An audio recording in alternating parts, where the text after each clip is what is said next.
Bonjour les amis, j'espère que vous allez bien, que la vie est belle, que vous avez passé des bons moments ces temps-ci avec ce beau soleil qui, pour l'instant, nous réjouit pourvu que ça dure. Voilà, bon bah écoutez, je vous ai préparé un sujet que j'avais déjà traité il y a très longtemps sur une autre chaîne. Et là, j'ai repris un morceau de cette conférence que j'ai remaniée comme d'habitude, puisque c'est dans mes habitudes maintenant. Et je vais vous parler de cette histoire incroyable qui est celle de la marquise de Brinvilliers, dont on peut dire, pour le moins, qu'elle était une sulfureuse, mais elle avait peut-être quand même pas mal de soucis, cette personne. Elle a passé un vilain moment. Voilà, et je pense elle a quand même pas été gâtée, elle a eu des bons moments dans la vie, mais il y en a eu d'autres qui ont été tragiques, notamment à ses débuts et à sa fin. Voilà, donc ce que je voulais vous dire, bah, c'est que ça va être intéressant. En attendant, bah, merci, hein, parce que là, vous avez été généreux en commentaires, en pouces, en abonnements. Vérifiez donc vos abonnements s'ils existent toujours, parce que de temps en temps on me dit bah non, j'étais abonné, je suis plus. Donc ça continue, hein. Les alertes, il y en a pas systématiquement non plus, donc vérifiez régulièrement, hein. C'est la meilleure façon qui soit de faire les choses bien.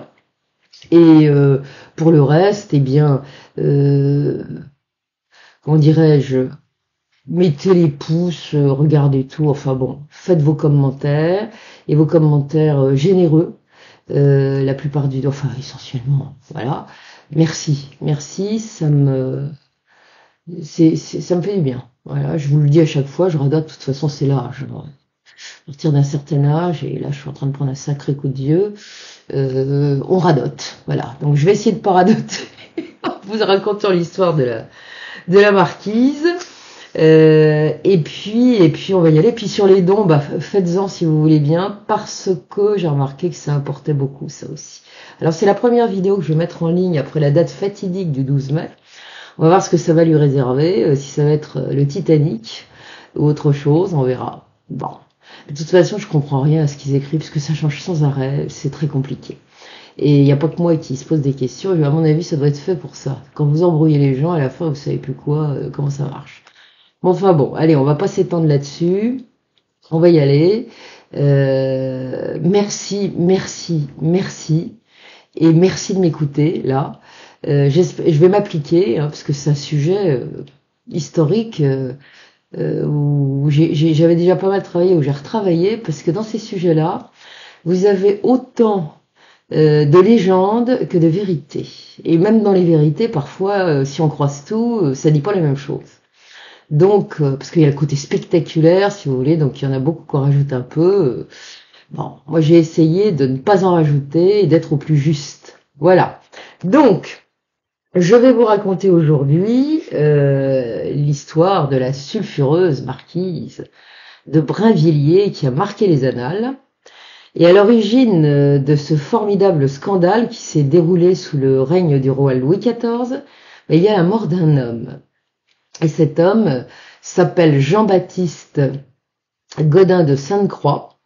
Après son décès, on va découvrir une cassette à son domicile qui renferme des documents accablants qui concernent une certaine Marie-Madeleine Dreux-d'Aubray, qui n'est autre que la belle marquise de Brinvilliers. Ce décès suspect de Gaudin de Sainte-Croix sera l'élément déclencheur d'une scandaleuse affaire qui entraînera donc une enquête policière sans précédent, à la suite de laquelle se déroulera un procès interminable mettant en cause plusieurs centaines de personnes, dont certaines proches du pouvoir royal, et ce célèbre procès, qui arrivera bien plus tard, est connu sous le nom de l'affaire des poisons. Il a défrayé la chronique de son époque et elle est restée gravée dans les mémoires, puisque on en parle encore aujourd'hui et que je vous en reparlerai dans une prochaine vidéo. En attendant, Gaudin de Sainte-Croix est mort. Il a été retrouvé mort dans sa demeure le 16 juillet 1672. Alors, qui était cet homme? Bien, tout simplement un fringant et séduisant capitaine de cavalerie. Et suite à son décès, eh bien, un inventaire de ses biens va être réalisé. Il va être réalisé, ce qui va permettre de découvrir des documents accablants contenus dans un coffret concernant une certaine Marie-Madeleine Dreux d'Aubray, donc la marquise de Brinvilliers. Et l'histoire de cette femme n'a pas été banale, comme vous allez le découvrir. Née le 2 juillet 1630, elle est la fille aînée d'Antoine Dreux d'Aubray, qui a occupé le poste de lieutenant civil de la garde du Châtelet par le passé, et cette prestigieuse fonction a fait de lui à l'époque le plus haut magistrat de la police de Paris, avant la création du poste de lieutenant général de la nouvelle police royale, qui sera organisée plus tard par un certain Nicolas de la Reynie. Marie-Madeleine de Dreux d'Aubray, qui est la future marquise de Brinvilliers, a perdu sa mère très jeune. Celle-ci n'a pas en effet survécu à un énième accouchement qui a mal tourné. Elle a donc grandi, cette petite fille qui était une aînée, donc sans l'amour de sa mère, mais elle n'a pas grandi de taille, puisqu'elle était toute petite, minuscule, hein, et toute menue. Voilà. Vers ses 18 ans, petite mais très très jolie, eh bien elle devient vraiment une beauté. Et plus d'un homme remarquera alors son visage aux traits fins, encadré de beaux cheveux châtains et surtout ses grands yeux bleus. On la trouve jolie, on la trouve enjouée, quoique sachant se montrer discrète. Elle a de la conversation ainsi qu'un esprit alerte et tout à fait passionné. Et puis, elle a un atout supplémentaire, cette jeune fille, qui n'est pas négligeable, elle est issue d'une famille extrêmement aisée. Et c'est ainsi que, richement dotée de 200 000 livres, ce qui est une coquette somme pour l'époque, elle va épouser à l'année de ses 21 ans le marquis Antoine Gobelin de Brinvilliers.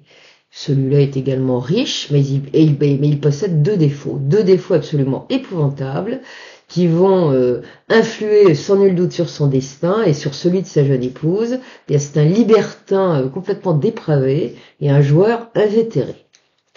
Le frétillant mari descend directement des Gobelins, ceux de la prestigieuse manufacture, souvenez-vous des tapisseries. Et la jeune épousée, on peut dire qu'elle a de la chance, puisque contrairement à d'autres jeunes filles de son rang à cette époque, on ne lui a pas fait épouser un vieux barbon.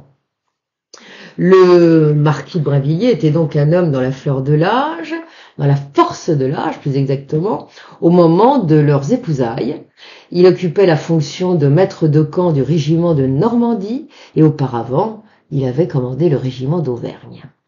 Le mariage a été célébré en grande pompe le 20 décembre 1651 à l'église Saint-Eustache et un peu plus tard, le jeune couple s'installera dans un luxueux hôtel particulier situé au numéro 12 de la rue Neuve-Saint-Paul à Paris.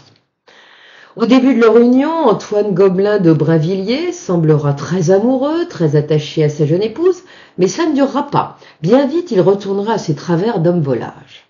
On se refait pas. Depuis toujours, il collectionne les maîtresses en plus de dilapider sa fortune au jeu. D'ailleurs, le plus gros de la très confortable dot qu'a amené sa jeune femme avec elle, sera largement dépassé et bien vite dépensé de cette manière. À cette époque, on joue en effet beaucoup et nombre de personnages de la bonne société se sont ruinés en s'adonnant notamment au jeu du pharaon et du lansquenet. Il n'y avait pas que ça, on jouait beaucoup d'argent. La jeune marquise, que son tumultueux époux a donc bien vite délaissée, en a probablement été blessée, même si l'histoire ne le dit pas. En tout cas, ça pourrait expliquer qu'elle ait eu l'idée de lui rendre l'appareil et de profiter, elle aussi, de la vie. Elle non plus ne va donc pas s'ennuyer et elle va commencer assez vite à collectionner les amants occasionnels. Au fond, ça ne choque pas vraiment puisque l'époque est à la légèreté de mœurs dans ce milieu de Nanty où elle évolue et où son rang lui donne quand même une certaine assise. L'un de ses amants occasionnels finira tout de même par supplanter les autres. Il s'agit de Jean-Baptiste Gobelin de Sainte-Croix, dont le décès prématuré scellera funestement son destin, hélas. Son bel amant, qui se disait chevalier, et issu d'une bonne et riche famille de Gascogne, n'était en réalité pas tout cela. Il avait sa particule comme son titre de chevalier était plus contestable, il faut le savoir. C'était en fait un cadet sans fortune, Mais comme il avait belle allure et qu'il était bien fait de sa personne, bah, il savait attirer l'attention de tout le monde d'ailleurs, hein. On le disait aussi assez doué pour les avantages de l'esprit, donc il était intelligent, il avait de la conversation, et tous ces atouts lui ont ouvert bien évidemment de nombreuses portes au sein de la meilleure société de l'époque. Son charme a fait se pâmer je ne sais trop combien de femmes, c'est ainsi que le cœur de la jeune et jolie et esselée marquise de Brinvilliers n'y a pas résisté, et il faut dire que le destin y a mis du sien pour que ces deux-là tombent dans les bras l'un de l'autre. Le plus savoureux, en effet, c'est que cet aimable séducteur qui lui avait été présenté par son cher mari. De retour d'une mission en province, en 1658 ou 1659, le marquis l'avait en effet ramené avec lui un beau jour et l'avait installé tout simplement pour un temps dans le bel hôtel particulier du couple de la rue Saint-Paul. Faut dire que le mari et le futur amant se connaissaient très bien pour avoir couru maintes fois ensemble le jupon. Et Godin de Sainte-Croix commencera par être donc l'ami de la famille. Et comme le marquis, qui est souvent absent, lui a demandé de veiller sur sa tendre épouse, il le fera un peu mieux, on peut dire ça comme ça. Et ce qui devait arriver arrivera, et assez rapidement, la jeune marquise tombera passionnément amoureuse de ce bel homme, et ça va arranger tout le monde.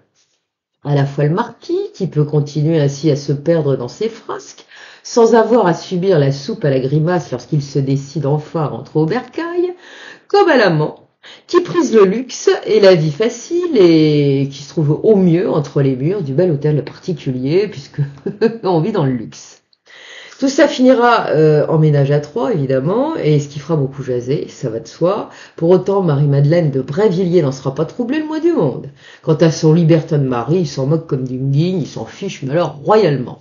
Les deux amants continueront donc à mener la belle vie sans avoir à se soucier des ennuis que pourrait leur causer un mari trompé, tout en faisant abstraction des commérages qui circulent sur leur compte sous les ors des beaux salons parisiens et dans les couloirs de Versailles. Tout à sa passion qui lui donne des ailes, la jeune marquise s'est mise à dépenser sans compter, certes pour elle-même et s'acheter de beaux atours, histoire de séduire son fringant cavalier, mais surtout pour celui-là, qui se montre on ne peut plus empressé et qu'elle gâte beaucoup. Et c'est le moins qu'on puisse dire, que l'on puisse faire, puisqu'il a enfin trouvé le bon filon, cet homme-là, hein. Il y en a un qui ne supporte pas la conduite de la marquise, en l'occurrence c'est son père, Antoine Dreux-d'Aubray. Tout cela lui déflait fort. Voir ainsi sa fille se complaire dans cette situation contraire à la morale l'indispose fortement. Avoir un amant passe encore, si cela reste discret, mais faire ménage à trois, au vu et au su de tous, ça fait quand même beaucoup. Dans le but d'anéantir cette relation scandaleuse qu'il allie à ce profiteur de Sainte-Croix qui lui a tourné la tête et qui contribue à faire fondre encore plus rapidement sa dot, eh bien Antoine Dreux-d'Aubray va donc s'arranger pour obtenir une lettre de cachet qui mènera l'impudent tout droit dans les geôles de la Bastille. C'est précisément entre les murs de cette sinistre forteresse que Godin de Sainte-Croix, qui depuis un moment déjà s'intéresse de près à l'alchimie, va se lier d'amitié avec son compagnon de cellule. Cet homme est un Italien, il s'appelle Exili, enfin il est connu sous cette identité, mais en réalité il devait s'appeler Niccolo Egidi ou Egidio. En tout cas, c'est ce qu'on peut retrouver si on consulte les archives de la Bastille. Et celui-là pratique l'alchimie et une rumeur tenace, quoiqu'elle soit non vérifiée, lui colle à la peau. Et bien, en l'occurrence, il se dit qu'il aurait empoisonné la maîtresse du pape Innocent X, une certaine Olimpia Medalcini. L'Italien ne sera pas du tout embastillé pour cette raison. Il le sera durant quelque temps, mais du fait et des soupçons que nourrit le pouvoir royal à son égard, parce qu'on sait qui il est, et on se demande en effet ce qu'il vient faire en France. Il lui restera pas très longtemps, parce qu'après être sorti de prison, il va partir en Angleterre. Autant le souligner, Exili s'est montré enchanté d'avoir à partager son cachot avec Godin de Sainte-Croix. Bah oui, celui-là est un homme cultivé, raffiné, qui nourrit de l'intérêt pour la science alchimique, au point que il est tellement enchanté, il va lui délivrer quelques-uns de ses secrets, dont ceux de la fabrication des poisons. Et là, on peut dire que Godin de Sainte-Croix se frotte les mains. Voilà qui pourrait bien lui apporter enfin la fortune. 6 semaines plus tard, le beau cavalier, qui a enfin été délivré de sa geôle, va donc retrouver les bras chaleureux de sa petite marquise, et sans tarder, il va lui enseigner tout ce qu'il vient d'apprendre de son compagnon de geôle. Et en d'autres termes, l'art des poisons. Voilà qui tombe à pic pour la marquise. Le poison pourrait bien l'aider, elle aussi, à régler ses petites contrariétés. Oui, parce qu'elle a des petites contrariétés, là. Elle a en effet beaucoup besoin d'argent, hein, puisque sa dot a fondu comme neige au soleil du fait des dépenses inconsidérées qu'elle fait et de l'addiction au jeu de son mari qui dépense aussi à n'en plus pouvoir. En fait, le couple est pratiquement quasiment ruiné et elle aimerait bien divorcer de Brévilliers, mais il veut rien savoir, il veut pas divorcer. Donc il ne veut pas divorcer et tout cela, ça la contrarie beaucoup et il n'y a pas que cela qui la contrarie. Son père, ce gêneur qui l'a rendue folle de rage en s'en prenant à son bel amant, qui l'a littéralement ensorcelé, il faut bien le dire, cet amant, eh bien contrarie gravement le projet qu'elle nourrit en secret, eh bien celui de convoler avec Godin de Sainte-Croix. Ah oui, elle a ça en tête comme ça, elle se dit, je l'aurai pour la vie. Eh ben non, ça va être la douche froide. Parce que lorsque son cher amour, elle va lui annoncer la couleur en lui disant, voilà, j'aimerais bien, eh ben lui, il va lui expliquer que pour faire taire les ragots auxquels il commence à devenir sensible, soudainement, tiens donc, bah lui aussi a décidé de convoler. Bah l'ennui, c'est que c'est pas avec elle. Il semblerait en fait que Gaudin de Sainte-Croix se soit marié effectivement à cette époque, on ne sait pas avec qui, ni quand, ni comment. Alors peut-être que c'est pas vrai, hein, on n'en sait rien. Enfin bon, en tout cas, c'était pas elle qui l'avait dans le viseur. Là, on peut se poser la question, quelqu'un l'y aurait-il poussé, et qui sait, moyennant monnaie sonnante et trébuchante, chose à laquelle il était très sensible, mais cela, on ne le saura jamais. En attendant, on peut imaginer sans difficulté dans quel état a plongé la jeune femme, parce que cette terrible trahison de celui qui comptait de plus en plus pour elle, et même on peut dire plus que tout, eh bien, ça va vraiment la choquer, elle est vraiment effondrée. Hein. Et elle est absolument convaincue, évidemment, que tout cela ne serait pas arrivé si son cher mari et son cher père n'avaient pas mis leur grain de sel dans cette love affaire qu'elle pensait pouvoir vivre jusqu'à la fin des temps. Le sieur de Dredaubray et le marquis de Brévilliers sont loin de se douter, évidemment, à ce moment-là, que l'ire de la marquise, qui estime que cette destinée a été gravement contrariée du fait de leurs agissements, commence à enclencher dans sa petite caboche un processus inexorable qui l'émènera, et elle aussi d'ailleurs, tôt ou tard, par ricochet, tôt ou tard à leur perte à tous. Le temps est donc venu, se dit-elle, pour elle de régler le problème. Et c'est ainsi qu'elle filera s'achalander chez un certain Christophe Glaser, qui est un apothicaire suisse, qui a occupé un temps d'ailleurs la chaire de chimie au Jardin du Roi. Gaudin de Sainte-Croix lui avait d'ailleurs vanté les mérites de cet apothicaire, de ce chimiste réputé, disons plutôt un alchimiste, hein, qui tenait désormais boutique à Paris, au Faubourg Saint-Germain. Il avait en été formé par ses soins en suivant des cours qu'il avait donnés au Jardin du Roi. Donc Glaser, en voyant la belle marquise arriver, va lui assurer que tout ce qu'il vend, tous ces petits poisons sont rapides, efficaces et qu'ils ont surtout un atout non négligeable. Ils sont indécelables. Tous ceux qui en ont fait les frais ont d'ailleurs été déclarés de mort naturelle. Elle va revenir enchantée, avec quantité de petites fioles, que l'homme lui a vendu à prix d'or, évidemment, il n'y a pas de raison, et désormais, il ne reste plus qu'à s'entraîner au bon usage des poisons et d'en vérifier rapidement les essais. Et c'est pourquoi elle va de ce pas faire confectionner par sa domesticité de jolies petites douceurs, des bons petits gâteaux, dans lesquels elle va instiller en toute discrétion un poison mortel. Et ces jolis petits gâteaux, devinez à qui elle va les offrir. Eh bien, à ces chers pauvres de l'Hôtel-Dieu. On va s'extasier évidemment sur la grande charité de cette bonne marquise si généreuse envers les malades déshérités qu'elle vient si souvent visiter. Oh, quelle merveilleuse femme! Oh, combien généreuse elle a été en effet, puisque ces charitables tests ont apparemment envoyé quand même une quarantaine de personnes au paradis. Et oui, et une vilaine rumeur suite à cela va évidemment courir à propos de cette hécatombe de décès subis qui s'éteindra fort heureusement bien vite. On ne peut tout de même pas soupçonner une dame de qualité de cette nature. Non, non, ça se fait pas. Enfin, puisque ces effets se sont révélés concluants, eh bien il est temps pour elle de mettre son projet à exécution. Oh, ça va prendre un peu de temps, elle veut surtout pas échouer, hein, elle est méthodique. Et tandis qu'elle s'entraîne on ne peut mieux, afin de parvenir à ses fins, son cher et tendre amant, qui vit désormais de son côté, même si leur lésion se poursuit quand même un peu épisodiquement, va continuer de mener grand train, sans en avoir évidemment les moyens. Sa douce amie, dont il a largement profité des largesses, autant que de celles de son dévergondé de mari, n'est plus en fait en mesure de le gâter comme avant. Hein. Donc, il a bien compris que chez les Brinvilliers, c'est plus la banque et il faut qu'il se débrouille tout seul pour assumer son train de vie dispendieux parce qu'il n'a rien changé à ses habitudes. Comme son ami le marquis, lui aussi perd de très grosses sommes au jeu, il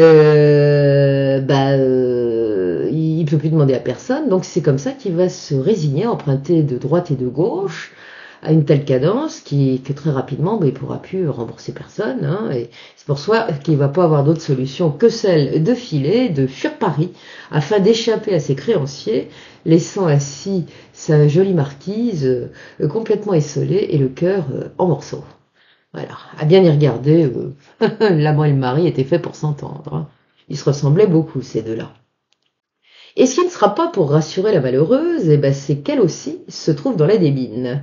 Dans une situation plus que critique, car la ruine menace. Un mari, un amant ruiné, ça fait quand même beaucoup pour la même, mais là, elle risque à son tour de se retrouver à la rue. Même si elle a déjà abandonné le somptueux hôtel particulier où elle habitait avec Brinvilliers pour aller s'exiler à Picpus, elle peut plus emprunter un écu à quiconque, puisqu'elle peut plus rien mettre en gage, elle n'a plus rien. Elle est vraiment dans la dèche. Donc une solution s'impose, et donc urgemment, hein, et celle d'hériter, et au plus vite afin d'éviter la débâcle. Il est donc plus que grand temps qu'elle se décide à passer à l'action. Et c'est ce qu'elle va faire sans la moindre hésitation. Et c'est ainsi que son père Antoine Dreux d'Aubray rendra l'âme en septembre 1666, suivi de ses deux frères, Antoine et François, les 17 juin et 12 novembre 1670. La Brinvilliers, on le verra, ne tue pas pour le plaisir ou par pulsion incontrôlée. Non, non, c'est uniquement par intérêt ou par vengeance. En attendant, son cher mari, qui n'a pu que constater cette soudaine et funeste hécatombe chez les Dreux d'Aubray, est un tantinet inquiet, il nourrit un mauvais pressentiment et il a bien raison. Comme il a dépensé toute la dot de sa femme en un temps record et qu'il s'est mis en travers de ses projets amoureux, lui aussi pourrait donc bien être sur la liste des gêneurs qu'elle a certainement en tête d'éliminer. Et voilà qu'il va décamper de Paris sans attendre pour aller se mettre au vert à la campagne, ce qui sans nul doute lui aura sauvé la vie. En fait, ça ne serait en réalité pas qu'un simple pressentiment qui l'aurait fait déguerpir. Il semblerait que Godin de Sainte-Croix, qui était au courant des projets de la Belle, l'ait briefé. Et parce qu'il se fréquentait toujours ces deux-là. Hein. Donc voilà. Enfin, il n'a pas demandé son reste, et c'est dans ce contexte quelque peu agité que va soudain survenir le coup de grâce pour la marquise, puisque son grand amour, Godin de Sainte-Croix, va être retrouvé mort, comme je vous l'ai dit tout à l'heure, à son domicile le 31 juillet 1672. Les causes du décès de Jean-Baptiste Godin de Sainte-Croix ne seront jamais vraiment définies. Certaines sources évoqueront une brève maladie, tandis que d'autres évoqueront plutôt un fâcheux accident, sans toutefois préciser la nature de cet accident. Ce qui semble certain en tout cas, c'est qu'il n'a pas été empoisonné. Mais comme il était criblé de dettes lorsqu'il a rendu son dernier soupir, ses créanciers ont aussitôt saisi le procureur du roi afin de pouvoir récupérer leur dû. Et c'est pourquoi un inventaire de ses biens sera ordonné, qui aura lieu à son domicile le 8 août suivant, et à cette occasion, on découvrira des choses fort compromettantes pour la marquise. Dans un cabinet, un certain agent de police du nom de Cluet, qui a trouvé un coffret de cuir rouge, va, comme il se doit, en inventorier le contenu. Et c'est ainsi qu'il découvrira des lettres d'amour enflammées de Madame de Brinvilliers qu'elle a adressées aux défunts. Et ce qui sera plus grave encore sera la découverte d'une confession écrite de sa main où elle s'accable. Et ce document, qui est d'une extrême gravité de par son contenu, sera qualifié plus tard, lors du procès qui l'attend, de compromettante confession. Ah oui, ce qu'elle a écrit est effectivement plus que compromettant, puisqu'elle affirme clairement avoir empoisonné son père et ses frères à doses répétées d'un mélange d'arsenic et de bave de crapaud, ceci dans le but d'hériter de leur fortune. Pour ce qui est de son père, elle est même allée jusqu'à préciser avoir fait une dizaine de tentatives pour l'oxyre avant de parvenir à ses fins. Et tant qu'à faire, elle y a vu aussi sa liaison adultère avec Godon Sainte-Croix, en déplorant d'avoir donné beaucoup de bien à cet homme et en soulignant qu'il l'a ruiné. Au fil du temps, nombre d'historiens penseront que le frétillant amant pourrait avoir bien manipulé la belle marquise depuis le départ, alors ça j'en suis absolument convaincu. Celui-là était en effet connu pour savoir tirer les bonnes ficelles et ceci au bon moment, afin d'en tirer profit. Je pense qu'il a vraiment depuis le début, il a bien manipulé. Donc il est donc plus que probable qu'il ait largement abusé des sentiments passionnés qu'elle lui portait, de ses faiblesses aussi, afin d'en tirer exclusivement un profit matériel. Et au fond du coffret, voilà que le sergent va également exhumer un petit mot sur lequel est inscrit « à n'ouvrir qu'en cas de mort antérieure à celle de la marquise ». Accompagnant ce mot se trouve une obligation d'argent souscrite par elle au profit de Godon Sainte-Croix. Il s'agit en fait de multiples reconnaissances de dettes qu'il y a à l'intérieur de ce papier, dont le total se monte quand même à la coquette somme de 30 000 livres. Rien que ça, c'est beaucoup d'argent ça. Et comme ces reconnaissances de dettes mentionnaient des dates postérieures à celles des assassinats des membres de sa famille, on supposera plus tard que Godon Sainte-Croix pourrait bien avoir exercé des pressions sur son amoureuse pour lui soutirer encore davantage d'argent. Bah oui, c'est bien que c'est elle qui a tué. Voilà. Si ça a un prix tout ça. Hein. Il est sympa le mec, hein. Franchement je les aime bien comme ça. Enfin seront encore découvertes dans ce coffret quelques traités décrivant l'usage de substances toxiques entrant dans la composition de certains poisons. Bah oui, tant qu'à faire, faut la recette quand même pour y arriver. On découvrira également des poudres suspectes, quelques fioles de poison, bah oui. Leur contenu sera d'ailleurs analysé par un apothicaire qui démontrera qu'il s'agissait effectivement de poisons particulièrement virulents ayant la propriété de laisser peu de traces dans les corps. Ça doit être la marchandise de Glaser. Et puis, il y aura enfin la découverte d'une procuration émanant de Pierre-Louis Reich de Pénautier, qui n'est autre que le receveur général du clergé, en plus d'être un financier de renom très proche de Colbert. Datée du 17 septembre 1769, elle autorisait un commerçant de Carcassonne à recevoir de la part de Madame la marquise de Brinvilliers et par l'entremise de Godon Sainte-Croix une somme de 30 000 livres. Ce document précisait encore que Reich de Pénautier aurait prêté cette somme à la marquise sous l'identité de Paul Sardan. Lorsque les policiers vont découvrir la mention du nom de cet homme puissant, ils vont en frissonner. Il manquait plus que ça. Et ça sera pas encore tout, puisque d'autres documents seront retrouvés dans ce maudit coffret, révélant que la marquise pourrait bien être aussi impliquée jusqu'au cou dans une autre affaire touchant au pouvoir en place. Tout cela est d'une telle gravité que le lieutenant civil Nicolas de la Reynie va être immédiatement prévenu, c'est le super-flic du roi, on peut appeler ça comme ça. Hein. Et tandis que la police continue de fouiner dans tous les recoins de l'appartement de Godon Sainte-Croix, eh bien la marquise, qui a été aussitôt avertie de sa mort par l'ancien valet de son amant, celui-là s'appelle Lachaussée, elle est en panique et il y a de quoi. Parce que là, effectivement, c'était très mauvais. Et elle est en effet restée en relation avec Lachaussée, qui est resté à Paris après que son maître ait quitté la capitale parce qu'il avait les créanciers qu'il poursuivait. Et elle s'était arrangée d'ailleurs pour le faire rentrer au service de sa famille, de son père d'abord et de ses frères ensuite, et vous allez découvrir à quelle fin, vous en doutez, patience, vous allez voir que c'est pas mal. Toujours est-il qu'elle va s'empresser de lui faire savoir qu'elle voudrait bien récupérer un certain coffret de cuir rouge, et pour cause, on sait ce qu'il y a dedans. Hélas pour elle, il est un peu tard. Les dés sont jetés, et il n'est plus possible pour elle de faire machine arrière. Se sachant perdue, elle va lever le camp dans l'heure, va filer se réfugier à Londres. Elle n'est pas partie seule, elle est partie accompagnée d'une de ses servantes qui lui est restée fidèle, une certaine Geneviève Bourgeois, et celle-là va l'accompagner évidemment dans sa fuite. Malheureusement, elle est l'ennemi numéro 1. Donc les limiers de la police française n'ont pas perdu du temps pour filer à ses trousses, et la marquise de Brinvilliers va être assez vite localisée en Angleterre, et on va essayer de la faire extrader. En fait, ce sera Colbert en personne qui va tenter de la faire extrader, mais par la voie diplomatique. Il veut pas froisser les voisins britanniques, mais les Britanniques diront non, débrouillez-vous, donc pas d'extradition. Étant renseignée par on ne sait trop qui que l'on est à ses trousses, la fugitive va réussir à gagner les Pays-Bas.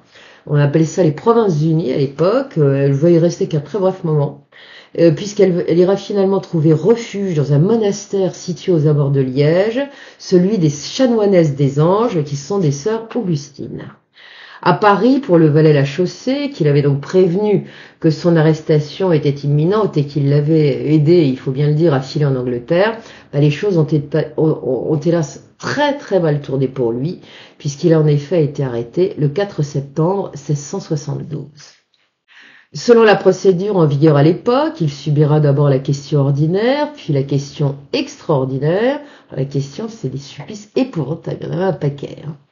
Courageusement, cependant, il va résister et il ne trahira pas la marquise.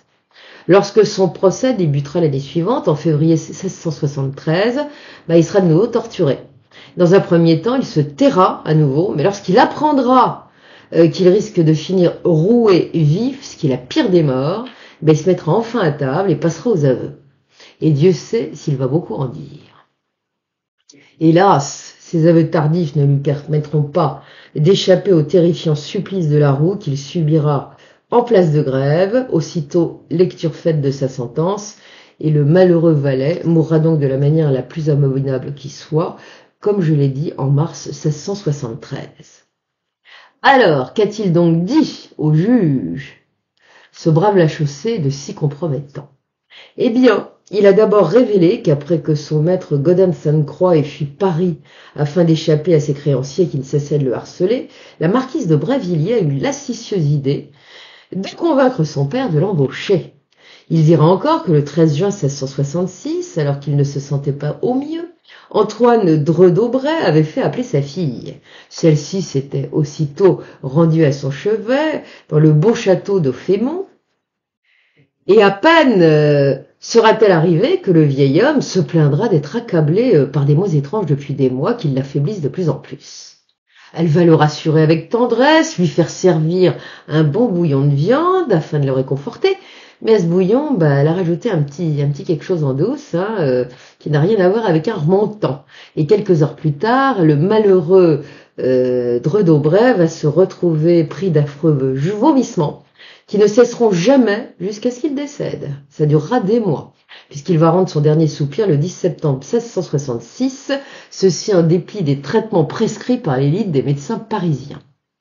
Le valet Lachaussée avouera alors qu'ont été mêlés à sa nourriture, à ce pauvre homme, tantôt par lui-même, tantôt par la marquise de Brinvilliers, au moins entre 28 et 30 doses de poison.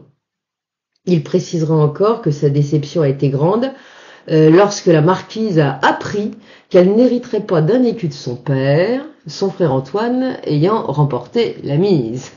C'est beaucoup de mal pour rien. Lachaussée, qui pense encore pouvoir échapper au pire des supplices à ce stade-là, va poursuivre inlassablement ses confidences. Il pense que comme ça, il évitera la roue, et il va rien omettre. Il va être très très disert. Et c'est ainsi qu'il va révéler qu'après cet échec, la marquise ne savoura pas pour autant vaincue, puisque cette fois elle convaincra son frère Antoine de l'embaucher à son tour, en arguant que la famille de Dreux-d'Aubray lui doit bien cela. Après tout, le valet s'est montré si dévoué envers leur père. Antoine de Dreux-d'Aubray, fils, n'imagine donc pas un seul instant à quel point sa sœur est devenue machiavélique. Et en plus, comme c'est pas un mauvais homme, il se dit, oui, le valet, après tout, il était sympa, allez, hop, je l'embauche. Deuxième service. Et voilà que c'est comme ça que le bel Antoine Dreux-d'Aubray subirait exactement le même traitement que son malheureux père, tant du fait de la chaussée que de celui de sa chère sœur, lorsqu'elle viendra de temps à autre lui rendre une petite visite.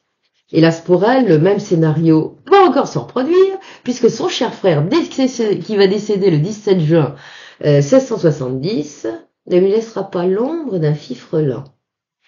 Décidément, quelle guigne. Le plus cynique dans cette histoire, c'est que si la tenace empoisonneuse n'a rien reçu du défunt, eh bien la chaussée en revanche, qui a pourtant largement contribué à son passage dans l'autre monde, se verra pour sa part gratifiée d'un généreux legs de 100 écus en remerciement pour ses bons et loyaux services. Bon, donc c'est donc François, le frère cadet, qui héritera à son tour de la totalité de la fortune de son aîné, qui est loin d'être négligeable, puisqu'il y a déjà la fortune du père, qui est arrivée dans l'escarcelle d'Antoine, plus celle qui s'est additionnée, donc François, il a touché le gros lot, hein. Qu'à cela ne tienne, mon François, lui dira alors la marquise, tu devrais prendre à ton service ce cher et dévoué la chaussée, tu vas voir. Bon. Le valet avouera que, alors assez bourreau qu'à ce moment, il estimait que tout ça commençait à faire beaucoup quand même, si bien qu'il a décliné tout net la proposition que lui faisait Madame de Brinvilliers. Non et non, il n'est pas question pour lui de continuer cette sinistre besogne, qu'elle se débrouille toute seule ou qu'elle trouve quelqu'un d'autre. Il ajoutera encore, alors qu'il n'en avait pas l'obligation, mais en pensant toujours qu'il va éviter le supplice de la roue s'il parle, qui a tout de même fini par céder à ses avances. Hein. Il lui a fait quelques petites cajoleries, lui a donné 100 pistoles, bon. Et c'est ainsi que François Dreux-d'Aubray se rendra à son tour son dernier souffle, et ceci le 12 novembre 1670, soit 5 mois après son aîné. Là, ça va de plus en plus vite. Et à ce moment-là, la marquise a dû croire en son apothéose, évidemment. Elle s'est dit, là, je vais y arriver, hein, ça c'est bon. Et elle a cru que le grand jour était arrivé pour retrouver son rang, sa gloire. Elle se voyait déjà certainement retourner triomphante à Paris. Or, manque de chance pour la belle intrigante, son ingrat de frère ne lui a pas légué non plus le moindre copec. Décidément, la Shkumun la poursuit. Elle sait donc ce qu'il lui reste à faire, en l'occurrence, désormais oxyre la veuve de François, et aussi tant qu'à faire... sa propre sœur Marie-Thérèse Dreux-d'Aubray, puisque ces deux-là viennent de toucher l'intégralité du pactole. Poursuivant ses aveux, la chaussée va dire qu'elle lui a de nouveau demandé de collaborer, mais que cette fois elle estimait vraiment que ça suffisait, qu'il avait suffisamment donné de sa personne. Cette fois son refus sera définitif, elle aura beau tenter de la pâter avec de l'argent, ses charmes, le séduire, pleurnicher, même pleurer, s'agenouiller, je t'en supplie. C'est terminé. Malheureusement pour lui, ses aveux ne lui auront servi à rien. Ça ne lui permettra pas à ce pauvre valet d'échapper à cette mort affreuse qu'il redoutait tant, puisqu'il sera... il va subir cet affreux supplice de la roue et décédera de cette horrible manière au mois de mars 1673. Bon, il est évident que sans les aveux de la chaussée, la marquise de Brinvilliers aurait peut-être une infime chance de s'en sortir, car il faut le souligner quand même, l'apothicaire Glaser qui lui avait vendu ses précieux poisons ne lui avait pas menti, aucune trace dans les corps. Aucune trace, on n'a rien retrouvé dans les corps des défunts Dreux-d'Aubray. Hein. Donc c'était du bon. Parce que tout ça a été autopsié, hein. On n'avait rien trouvé, c'est décédé de cause naturelle. Les aveux de la chaussée, obtenus sur la torture, vaudront à la coupable marquise d'être condamnée à mort par contumace, parce que, comme elle a filé, on n'a pas pu faire un double procès. Donc, elle est condamnée à mort quand même, et à défaut de pouvoir être exécutée physiquement, puisqu'elle a disparu dans la nature, on exécutera son effigie, en d'autres termes son portrait, c'est comme ça que ça se passait à l'époque. Pour autant, cela ne va pas s'arrêter là pour elle, puisque la belle fuyarde continuera d'être traquée par les plus fins limiers, et pas seulement sur le territoire français. Ce sera là d'ailleurs l'un de ceux-là qui est déguisé en prêtre, qui était commandité par le ministre Louvois, qui finira par retrouver sa trace en Belgique. Et c'est ainsi que le 26 mars 1675, il ira accueillir la belle marquise au couvent des chanoinesses bénédictines des Anges, et c'est là qu'elle était arrivée depuis son arrivée, enfin qu'elle était arrivée quand elle était venue en Belgique. Alors j'avais dit Augustine tout à l'heure, non, c'est plutôt des bénédictines. Enfin, de toute façon, il n'y a aucune source qui dit la même chose, mais je crois que c'est plutôt des bénédictines.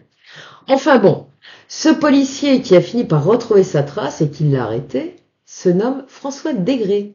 Et des années plus tard, celui-là refera parler sérieusement de lui lorsqu'éclatera la fameuse affaire des poisons que j'évoquerai, comme je vous l'ai dit, dans une autre vidéo. Si l'arrestation de la Brinvilliers a été rondement menée, c'est parce qu'en cette année 1675, les troupes du roi de France faisaient encore le siège de la ville de Liège. D'ailleurs, celle-là rendra les armes 2 jours après l'arrestation de la Brinvilliers. En attendant, la marquise arrivera à Maastricht 4 jours plus tard, où elle sera détenue dans la maison de l'hôtel de ville, la maison de la ville, donc c'est l'hôtel de ville, hein, il y a une geôle là, elle sera enfermée là-dedans et pendant presque 1 an. Hein. Et pendant cette détention qui durera des mois, presque 1 an donc, elle tentera bien de corrompre quelques personnes, dont un archer de la garde, un certain dénommé Barbier. Elle lui dira, voilà, aidez-moi à m'échapper, et puis elle lui promet des tas de trucs, et puis il n'en est pas d'accord, donc ça marche pas. Et comprenant qu'elle n'échappera certainement plus jamais, maintenant c'est foutu, à son funeste destin, elle est en train de mettre fin à ses jours. Mais elle n'y arrivera pas non plus. Et vous allez voir que la manière dont elle s'y est prise pour tenter de se supprimer est d'ailleurs pour le moins surprenante et dérangeante, et pourrait laisser à supposer qu'elle souffrait quand même de sérieux problèmes psychologiques, en tout cas qu'elle était vraiment très perturbée. Elle n'avait rien trouvé de mieux en effet que d'introduire des morceaux de verre dans son vagin et de se mutiler en imaginant que cette affreuse mutilation provoquerait chez elle une hémorragie fatale. Je vais vous dire, pour faire ce genre de truc, surtout quand on est une femme, parce que les femmes ne touchent pas à leur visage, à leur beauté, à leur intimité. C'est très rare. Elle aurait pu se sectionner les poignets, se trancher la gorge. Non, c'est là qu'elle a fait ça. Et il y a peut-être une raison. Voilà. D'abord parce qu'elle s'en veut peut-être là, mais vous allez voir la suite des événements. En tout cas, durant ce temps qu'est devenu le frétillant marquis de Brinvilliers, parce que pendant que sa femme est vraiment dans l'ennui, eh bien, lui, il est parti de Paris, on s'en souviendra. Quand Godin de Sainte-Croix lui a dit que son beau-père Antoine Dreux-d'Aubray venait de rendre l'âme, et dans les conditions tragiques que l'on sait, il a filé à la campagne, car il craignait pour sa vie. Oh, il n'était pas parti seul, en pliant bagage. Non, il était parti avec toute sa progéniture. La sienne, les enfants légitimes, mais également ceux de Godin de Sainte-Croix. Parce qu'il semblerait que la petite marquise, elle ait fait 4 enfants avec l'amant. Bon, il est pas regardant, il s'est occupé de tout ça, donc il est parti avec tous les mômes au château d'Aufémont, dont venait d'hériter évidemment Antoine Dreux-d'Aubray. Ah oui, il était ruiné de chez ruiné, le malheureux Brinvilliers. Hein. Il avait plus rien, même pas de quoi se payer un toit, et donc voilà, c'est pour ça qu'il a couru se réfugier chez le frère de sa sœur, tel un coucou qui aurait repéré un petit nid sans surveillance, et il a installé ses petites valises et ses mômes au château d'Aufémont, qui est un très joli château, comme vous allez pouvoir le voir sur la photo. Donc il a pris ses quartiers là-bas. Ce château se trouve dans le département de l'Oise, pas très loin de Compiègne, et une fois installé sur place, impossible de le faire déguerpir. Antoine de Dreux-d'Aubray, fils qui vient donc d'hériter de son père et du château, il va essayer de le convaincre à l'amiable d'aller voir ailleurs, mais impossible, rien à faire, Brinvilliers est installé, il ne bouge plus. Pas question qu'il bouge d'ailleurs de ce petit nid luxueux où il vit très bien, et il va opposer à son beau-frère une fin de non-recevoir, il va essayer de le convaincre en lui disant, enfin, mes enfants sont tout de même ceux d'un lignage Dreux-d'Aubray. On ne met pas ses parents à la porte. En fait, il faudra au moins 2 lettres de cachet pour parvenir à le faire déguerpir avec sa progéniture.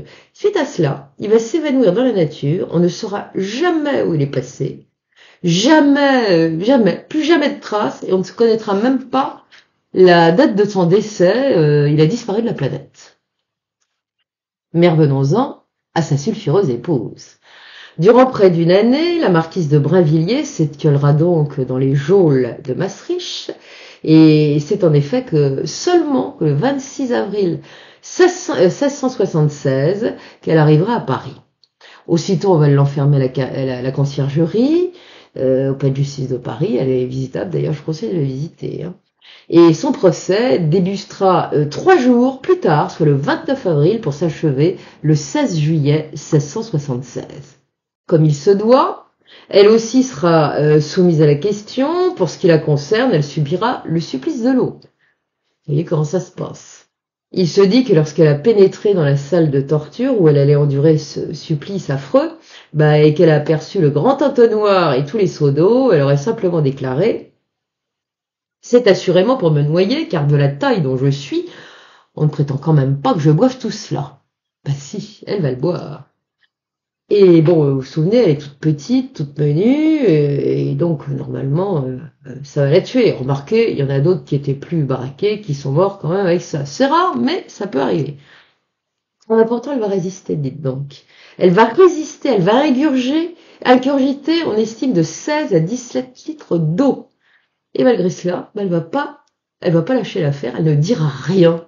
Elle ne va jamais avouer. D'ailleurs, elle n'avouera jamais rien. Jamais. Et ce qu'on peut dire, ça relève du miracle, parce que normalement, il paraît qu'elle était tellement déformée après qu'on lui ait enfourné ça dans le corps elle était méconnaissable, on la reconnaissait pas. Lorsque son procès débutera, sera évoqué en préambule quelque chose d'affreux. En réalité, un terrible viol qu'elle aurait subi du fait d'un domestique, alors qu'elle allait avoir 7 ans.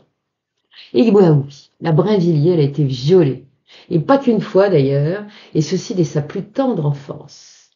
Et pourquoi cela a-t-il été dit au procès, tout cela? Eh bien, tout simplement, parce que dans ses fameuses confessions, elle l'avait écrit noir sur blanc. Et on a retrouvé ça dans le coffret, vous vous souvenez, et qui était dans l'appartement de Gaudin de Sainte-Croix. Alors on peut se poser la question, est-ce que la famille de Dreux d'Aubray était au courant de cette infamie? C'est plus probable. Comme il est tout aussi probable qu'on ait demandé à cette malheureuse gamine, une fois la chose faite, de se taire, en lui faisant comprendre que, vu sa noble condition, il valait mieux qu'elle mette son mouchoir dessus.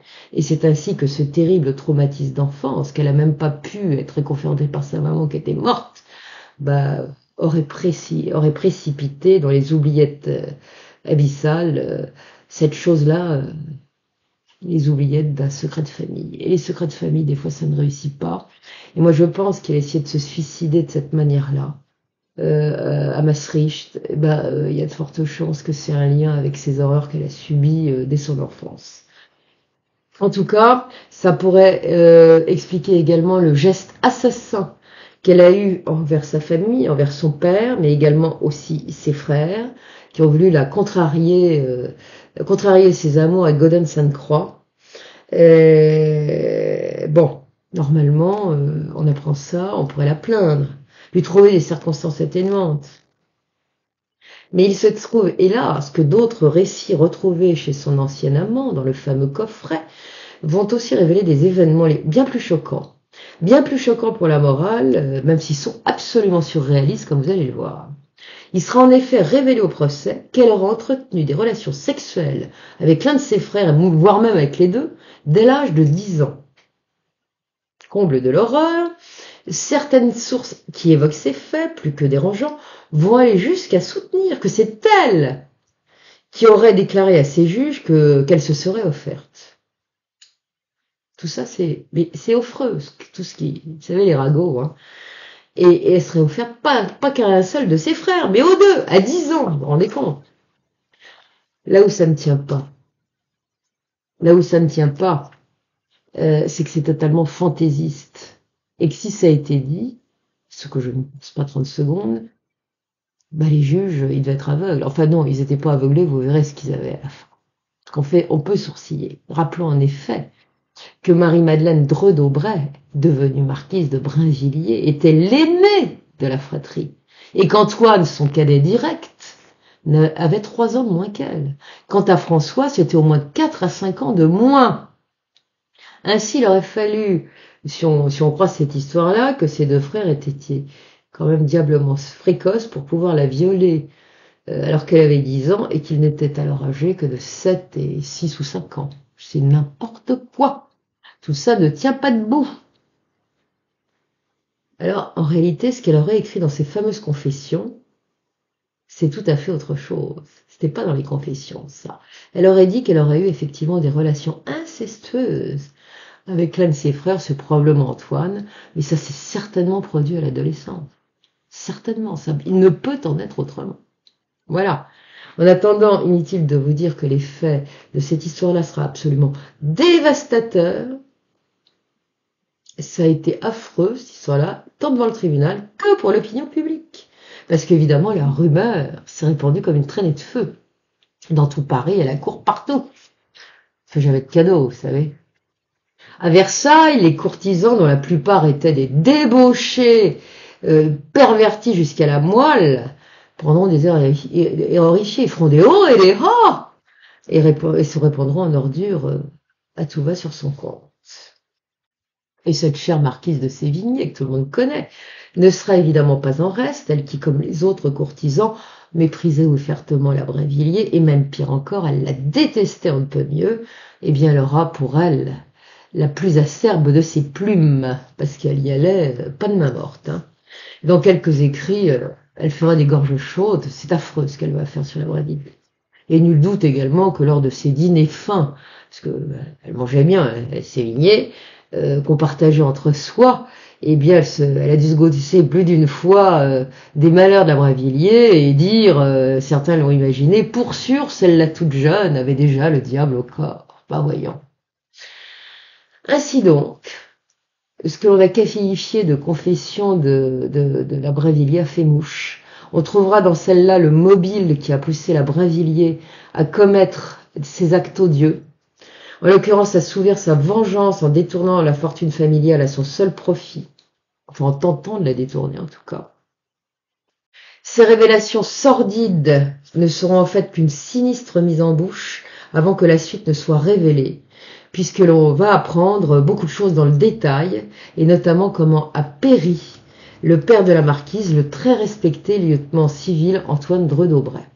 Elle s'en défendra bien sûr et niera avec vigueur toutes les accusations portées contre elle, ceci avec le soutien sans faille de son avocat qui devait être excellent, qui s'appelait Maître Nivelle, qui aura fait tout ce qu'il a pu pour la sortir de là, et croyez-moi qu'il a dû ramer. Parce que la justice de l'époque, c'était pas celle de maintenant. Le dossier était pas simple, mais il y avait quand même de la matière. Là, c'était pas la même chose, et vous allez voir qu'il y avait un truc supplémentaire qui faisait qu'elle ne pouvait pas s'en sortir quoi qu'il arrive. Puis viendra cette confrontation à l'audience, qui va encore la mettre au plus mal, encore plus bas, celle d'un certain Jean-Baptiste Briancourt, qui fut autrefois le précepteur de ses enfants durant 8 ou 9 mois. Alors ça va être ravageur pour sa réputation. Ce Briancourt présente en effet toutes les vertus morales, et on ne peut donc que le croire. Hein. Et qui plus est, il bénéficie d'un atout supplémentaire qui n'est pas négligeable, son physique est avantageux et il semble très timide. Il va d'abord se présenter comme un ancien séminariste qui a finalement renoncé à la prêtrise, donc il est bien cet homme, et il dira que c'est alors qu'il a fait la connaissance de la marquise, et à cette époque, il était simple avocat stagiaire. Il avait quand même l'intuition que l'avocature, c'était pas vraiment sa destinée, et parce qu'il rêvait d'enseigner. Et vous savez où? À la Sorbonne. Oh, très bien ce jeune homme. Hein. Alors il va expliquer devant le tribunal avec une certaine gêne comment la marquise de Brinvilliers l'aurait séduit et comment elle aurait réussi à le faire succomber. Et c'est ainsi qu'il serait devenu son amant. Il a évidemment confessé tout cela d'un trait, les yeux baissés et d'un ton presque penaud, avant de poursuivre dans le plus compromettant. À mon avis, il a bien appris son rôle, celui-là. Il ajoutera en effet que, le voyant ferré, puisqu'il n'avait pas pu résister à ses charmes, Eh bien, la libidineuse marquise aurait alors entrepris de le convaincre d'empoisonner sa belle-sœur. Bah oui, parce que c'était à cette époque-là. Les frères étaient morts, donc allez donc empoisonner ma chère belle-sœur, la femme de François, et puis ma frangine, Marie-Thérèse Dredaubray. Il ajoutera aussi, tout toujours aussi timidement, que comme il a osé refuser catégoriquement sa proposition, tout comme d'écouter ses sordides confidences, eh bien, elle l'aurait alors traité de censeur et l'aurait prise en grippe.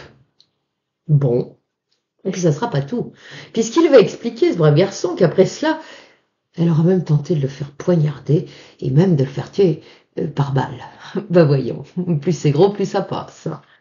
Et c'est ainsi que, terrorisé, ce brave jeune homme aurait pris ses jambes à son cou et serait parti se réfugier à Aubervilliers, ou alors, dès cette période, il aurait mené une vie solitaire, tellement traumatisé qu'il avait été. Bon, il aurait trouvé après un poste d'enseignant dans un collège tenu par des oratoriens.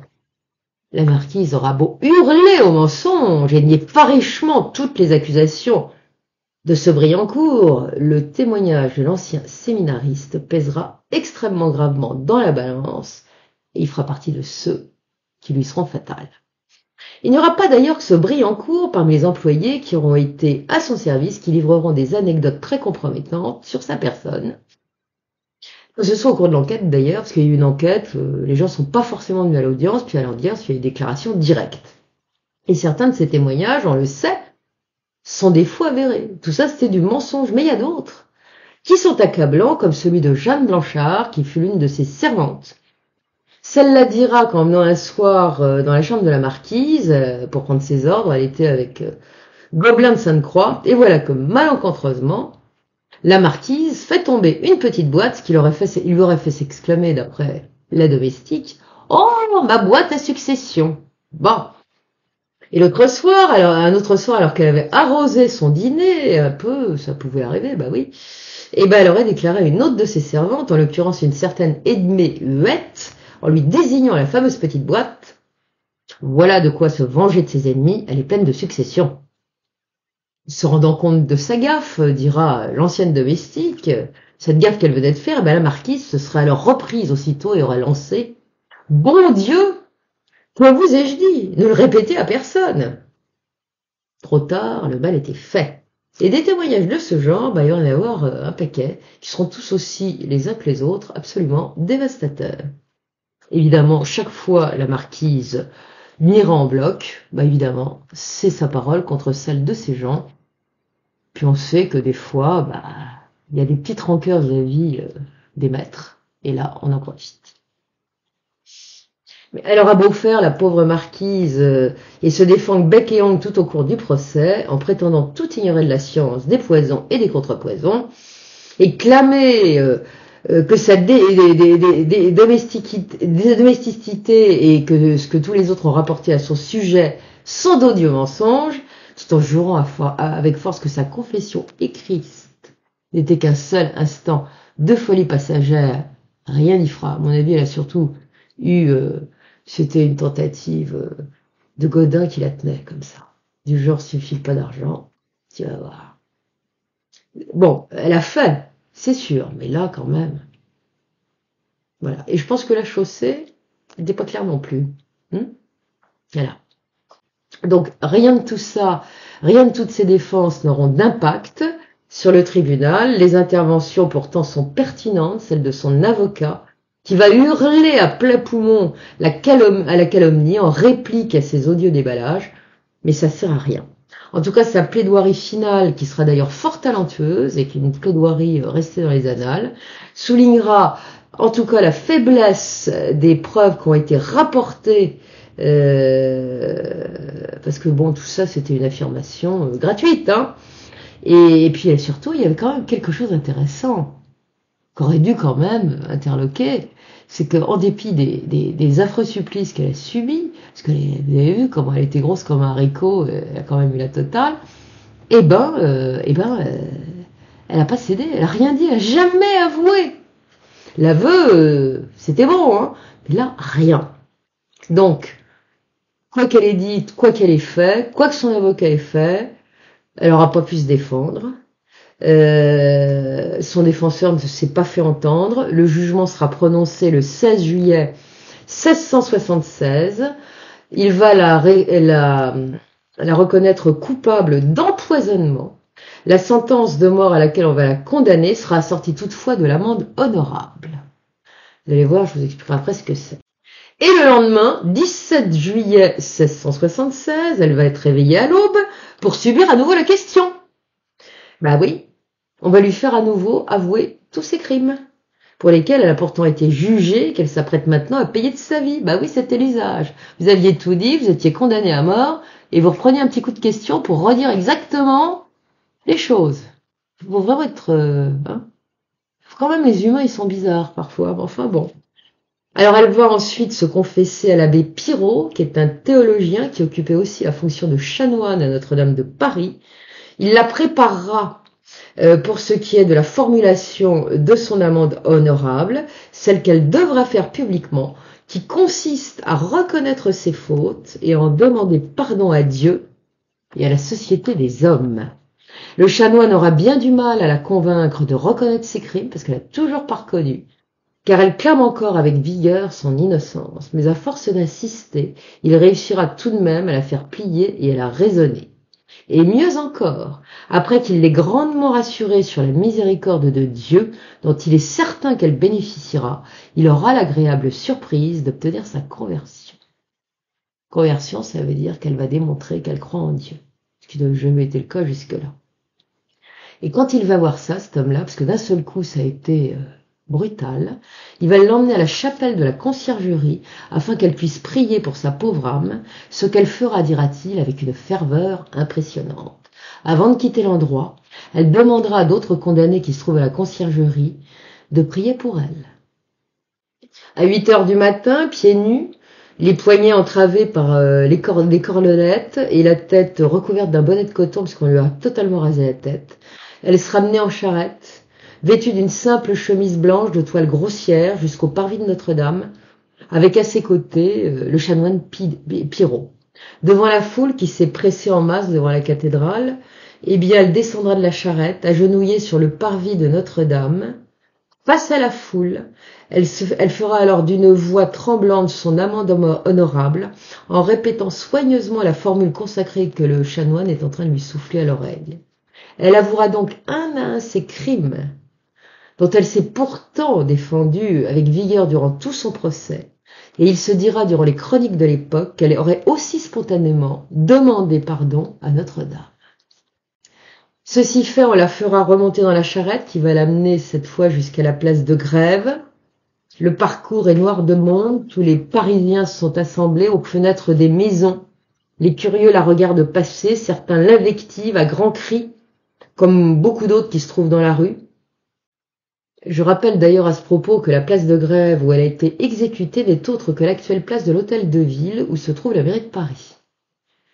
Arrivé sur cette fameuse place de Grève, André Guillaume, le bourreau de Paris, la fera descendre, enfin on la fera descendre de la charrette et le bourreau l'attend sur son estrade.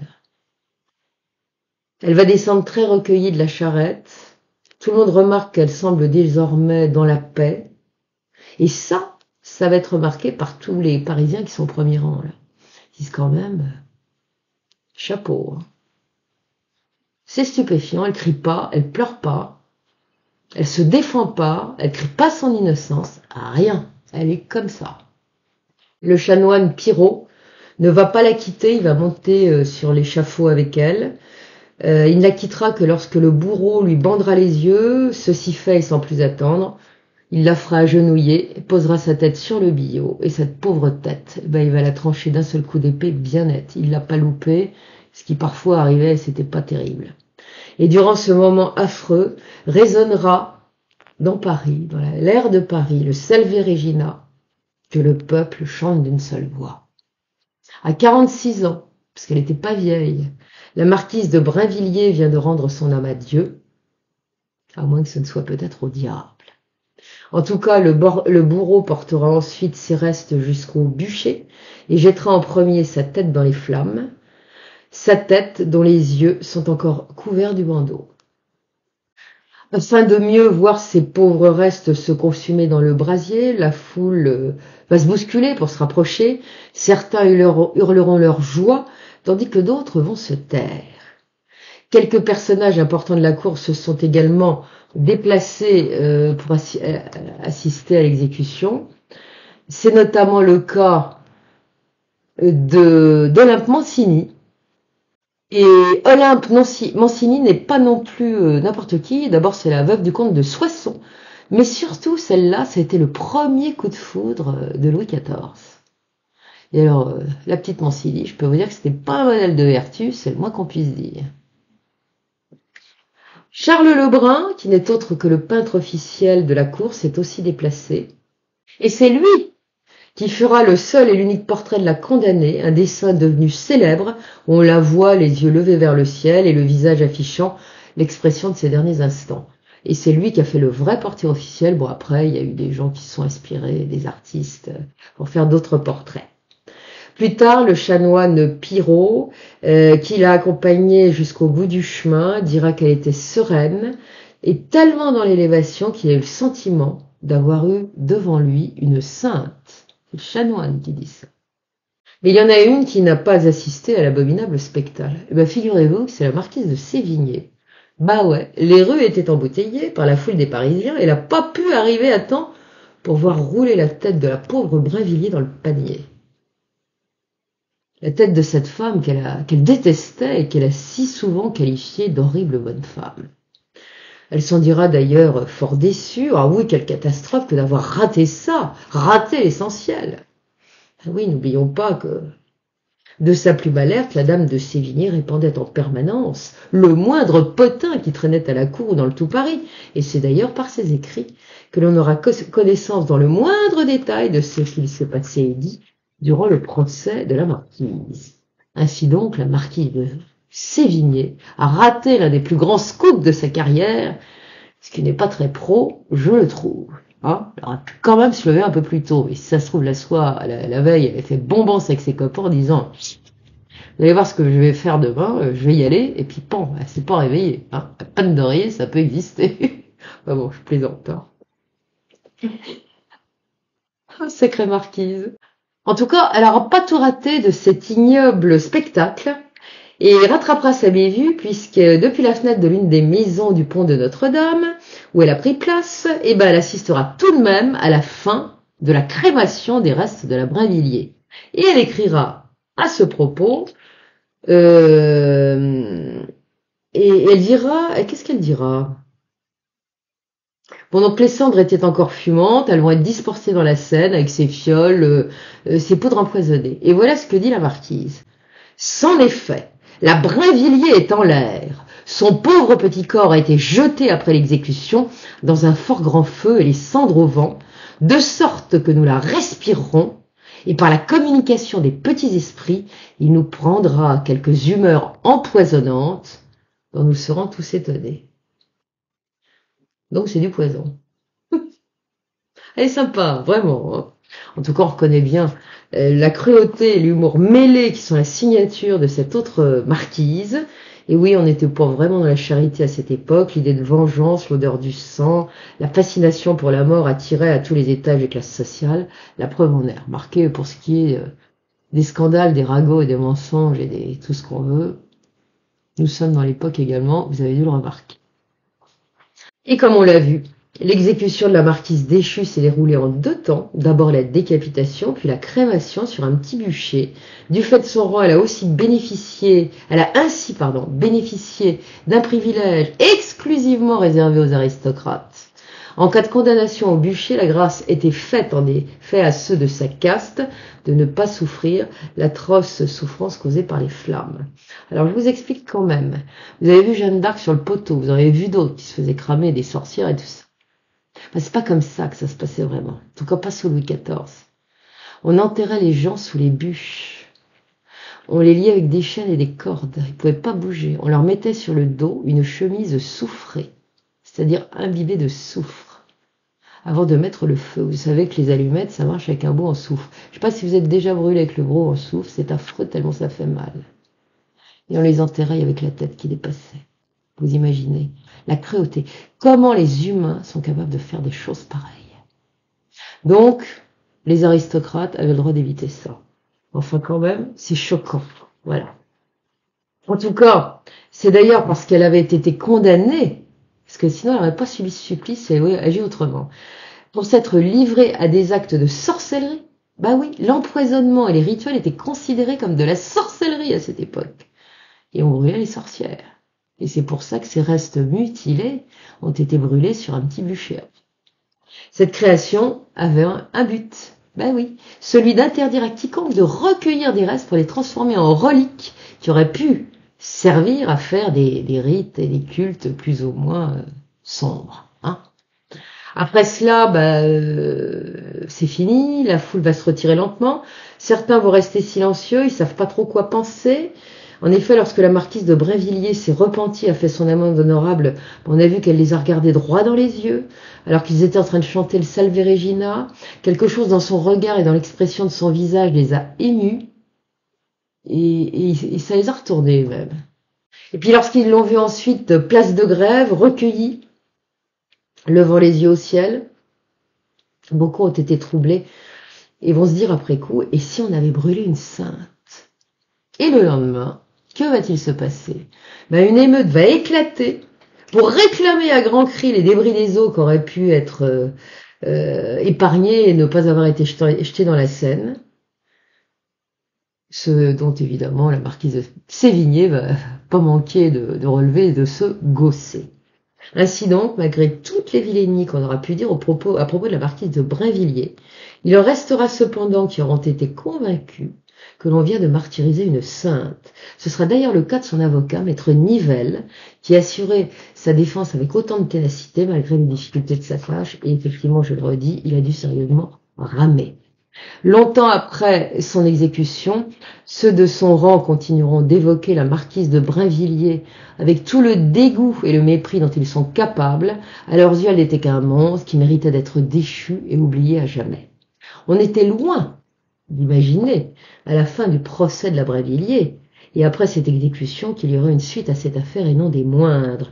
Pendant un temps, la sulfureuse ou sainte marquise sera en effet reléguée aux oubliettes de l'histoire, avant de se retrouver mise sur la sellette 3 ans plus tard, et ceci dans de surprenantes circonstances que j'exposerai ultérieurement quand je vous parlerai de l'affaire des poisons.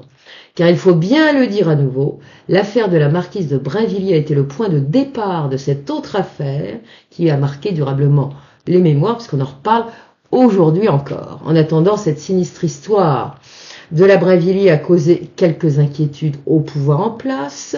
L'enquête a en effet révélé que quelques personnes y étaient impliquées, et celle-là touchait de près le roi. Et pour Louis XIV, ça c'est absolument intolérable, insupportable, il n'est pas question que ça passe. Oui, il y aura une affaire en parallèle à celle de la marquise de Brinvilliers. Elle concerne qui? Pierre-Louis Rège de Pénautier, que j'ai déjà brièvement évoqué, dont je rappelle qu'il était le trésorier du Languedoc, avant d'être promu trésorier de France. Et cet homme était extrêmement proche du sommet. Il côtoyait le roi, il lui arrivait parfois de lui donner des conseils, et il était l'un des proches de Colbert, dont il soutenait avec force la politique économique. Immensément riche et puissant, Pénautier a prêté, comme on le sait, des sommes extrêmement importantes à la marquise de Brinvilliers, ainsi qu'à son amant, Gaudin de Sainte-Croix. Outre les documents qui révélaient ce prêt, la police de l'Arénie, donc vous savez, le lieutenant de l'Arénie, il a mis ultérieurement la main sur un nombre de courriers incroyables qu'avait adressé la Brinvilliers à ce financier, alors qu'elle était en fuite à l'étranger et elle le suppliait dans ses missives de lui envoyer de l'argent.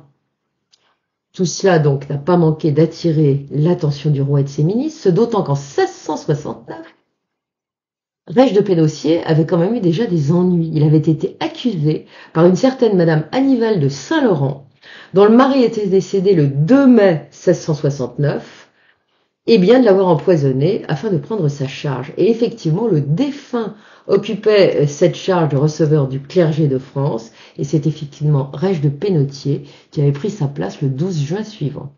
Donc il y avait déjà un petit truc concernant ce monsieur.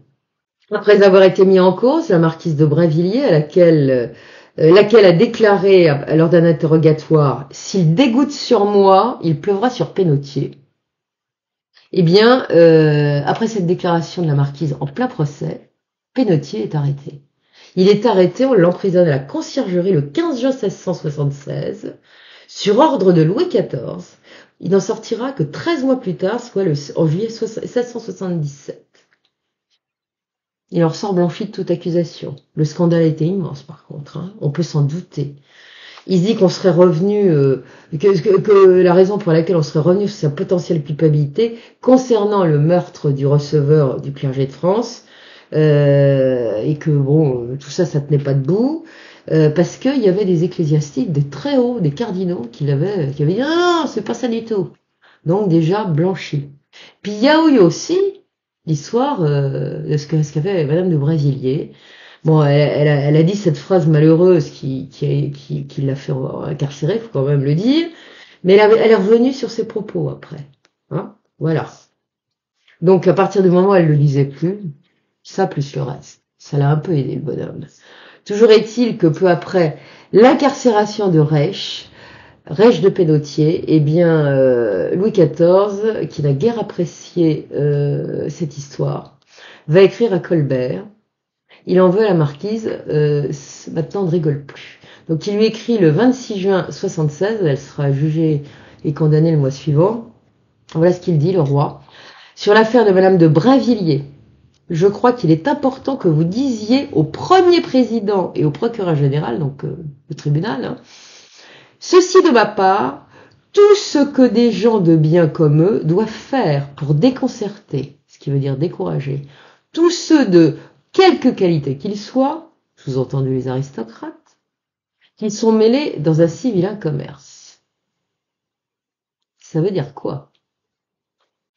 Eh bien, ça veut dire ce que ça veut dire. C'est ainsi que moins d'un mois plus tard, la marquise de Brinvilliers sera déclarée coupable et exécutée sur la place de Grève, puisque le roi en a décidé ainsi. On peut donc dire que c'est à ce moment que Louis XIV a pris la résolution la plus ferme de démanteler tous les réseaux d'empoisonneurs susceptibles de menacer le pouvoir royal et l'ordre du pays. Tout cela, tous ces empoisonneurs, ces empoisonneuses seront désormais traqués. Et pour ce faire, je peux vous dire que les grands moyens seront employés.